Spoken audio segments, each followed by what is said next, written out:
Hello, welcome to BL-101 Lesson 3A. Today we're going to be starting paragraph 16 of J. Gresham Machen's text. This will be found on page 20. In these lessons you're going to find that we'll be referencing paragraphs more than pages. So that's something to get used to here on our lesson structure. Now, throughout these lessons, you're going to notice a particular pattern. When we start a lesson, we'll start off with the vocabulary words that you'll need to memorize for this lesson. After that, following the second part of the lecture, we'll be dealing with the structure and the mechanics learning in that specific lesson. So lesson 3A, we're just going to focus on paragraph 16, the vocabulary words. The vocabulary should be learned after the paradigms and explanatory parts of the lessons, but before the exercises. Well, right now we're going to just learn the vocabulary words so that you'll have them memorized before we hit the explanatory parts of the lessons. Okay, I've typed in the vocabulary list here into keymanweb.com's interface just so it would be a lot cleaner and easier for you to read this. Of course, we're asking you to purchase your textbook, so you should have that textbook in front of you as well. Let's take a look at the vocabulary list and go through it carefully. The first word we're going to memorize is the word blepo. Blepo. Blepo means I see. Notice all of these will be verbs, and because the verbs, they're fully recessive. Well, because the ultima, blepo, the ultima is long, that means the accent can only go back to the penult and be accented with the acute on the penult. So the word blepo means I see. The second vocabulary word is the word gnosko. Gnosko. Here it is right here. Gnosko means I know. Third word is the word grapho. Grapho. And that means I write. Notice that we get our word graphite, graphic, from the Greek word grapho, meaning I write. Fourth word is the word didasko. Didasko. Didasko means I teach. If you've ever heard the word didactics, didactics means methods of teaching. Didasko is where it comes from. The Greek word didasko means I teach.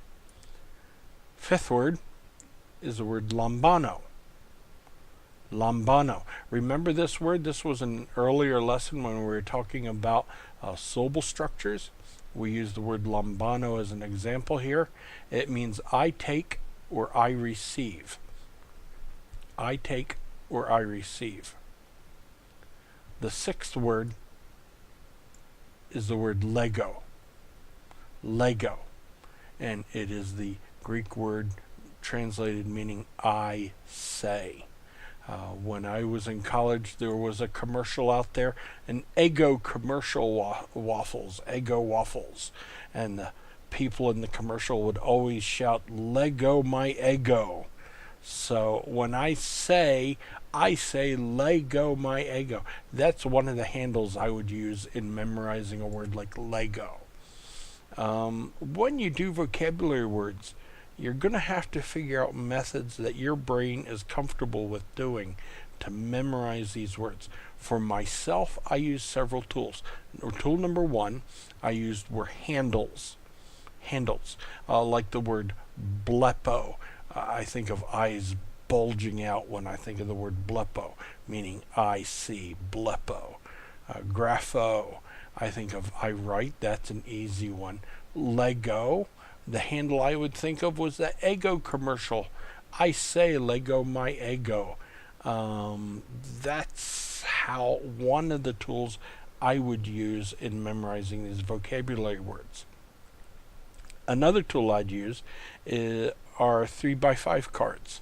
I would take a 3x5 card, cut them into 4 strips, punch a hole with a hole punch on one end, and feed them through a metal ring. The metal rings you can get at a stationery store that you can easily open and close. And I would have on one side of these a little strip of paper. It would be the Greek word, like for instance Lego. And then on the other side, I would have the English translation, I say. And what I'd do is I'd have these in my pocket throughout the day, and invariably we all have 2, 3, 4 minutes of just spare free time that were just in a holding pattern for something. I would pull them out. If I were in line, I'd pull them out and I'd go over my vocabulary words that would be in my pocket. So the 6th word we dealt with is the word Lego. How about the 7th word here? Luo. Luo. You should be familiar. The previous lesson we used the verb stem lu a lot. This means I loose or I destroy.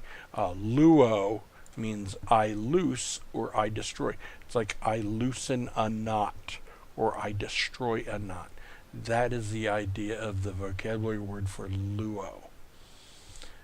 Last but not least is the 8th vocabulary word that we have here, and this is the word echo. Echo. Notice the smooth breathing mark above the epsilon, along with the acute. That smooth breather mark means that there's a silent sound before the epsilon, and it would be echo. If that were a rough breather mark, then it would be hecko. Hecko. Notice, let me type it out here for you so you can see it. You would have that right there would be hecko. And hecko would be wrong, it would be incorrect. Oh, look at that. Grammarly loves to correct that. I've asked him to ignore it. Anyway, hecko, there's no word, hecko. It's not that way. It is pronounced instead echo. Echo. It's a silent, the breather mark is a silent breather mark, or a smooth, soft breather mark. Okay? And that echo means I have.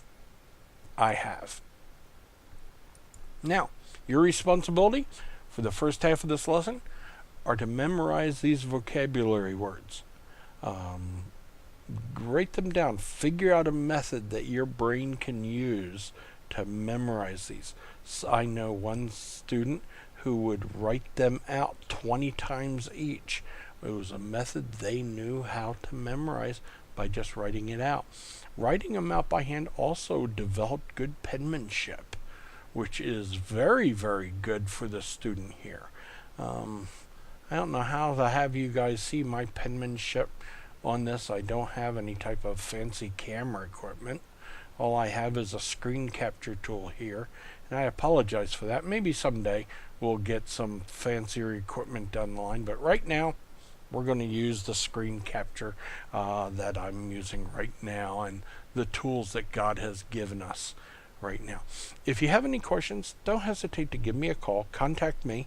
My email address is at the end of the video, and I'll be glad to help you out any way I can. Like I said, Lecture 3A, Lesson 3A, should be just dealing with these vocabulary words. Thank you.